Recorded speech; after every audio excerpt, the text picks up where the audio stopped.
How did the post-industrial London setting give true to the story? We had a lot of researchers doing a lot of hard work to find the facts in order to put them on screen. A big research department, very, very important when you're doing a historical drama to get the history right.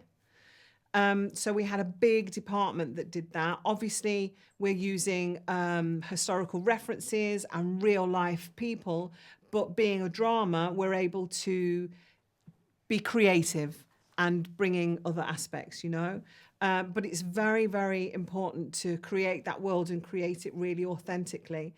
And I think we did that visually with set, with costume, with hair, with makeup, sound, you know, even down to the odd chicken running around on set. Yes, the set was incredible. Like you'd bring maybe your friends or family, and they'd literally say it's like stepping into London, how they imagined it being in the 1800s. Yeah. So it was kind of, as an actor, to walk on set and to have the world already there, rather than it maybe being green screen. Yeah. Like you were like, oh, thank goodness. Yeah, because you can see it, you can touch it, you can smell it as well, like all your senses. And then you could smell it when the horses walk past. Oh, you absolutely could, yeah. It was definitely immersive. I did a bit of horse training. Horse training. And yeah, I smelled that. So good. Smelled that too. Yeah. But yeah, I think authenticity comes from I think we have to take our hats off to the creative team behind that, because they did an incredible job. Is there a relationship between boxing and the idea of emancipation, even social? So in terms for the boxing, I think it's quite a significant, how would I call it? Like it reflects living life in East London at that time. The idea of like you're having to fight every day and have that idea of survival. And I think that sets a good precedent as a sport of it being the theme of the show, but it also being the theme of how we lived our lives as the 40 elephants. We had to fight. Isn't it? Metaphor. That was the word I was looking for. It's a great metaphor. For London back then. You had to fight to survive. Otherwise, you get left behind. How was Steve Knight's relationship with you on the set? Does he leave room for improvisation or not? Stephen Knight is an incredible writer, and we were very, very lucky to have Stephen write the first two episodes.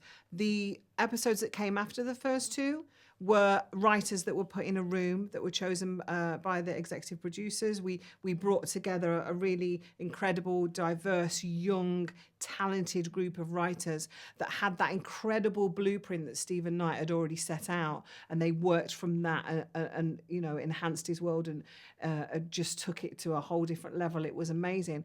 In terms of Stephen visiting set, he does visit set. He likes to come and visit set, but he likes to come and visit set under the radar. So he'll kind of come and have a little look around. In terms of collaborating, yes, he's very collaborative, especially with the actors. Stephen, who plays Sugar Goodson, had very many conversations with him about the character arc, as did Erin, as did Malachi. So he's very collaborative when it comes to actors and accepting their ideas and where they'd like their character to go as well.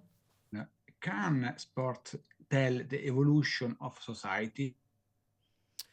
Oh, that's an interesting.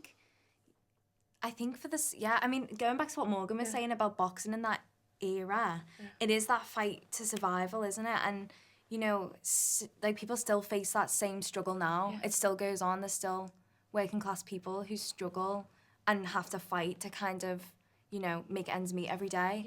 And I feel like East London as well. Like it is a working class area, and it always has. Ooh.